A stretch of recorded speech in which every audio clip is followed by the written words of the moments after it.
আজি বিশেষ সূত্ৰে মানে এটা খবৰ পোৱা গৈছিল।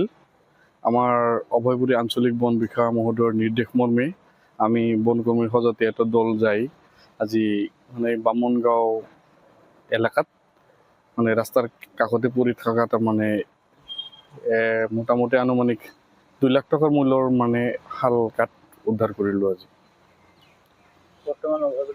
সেইখিনি বৰ্তমান আমাৰ চেফ কাষ্টডিত ৰখা হৈছে, চিজ কৰা হৈছে অলৰেডি মালখিনি।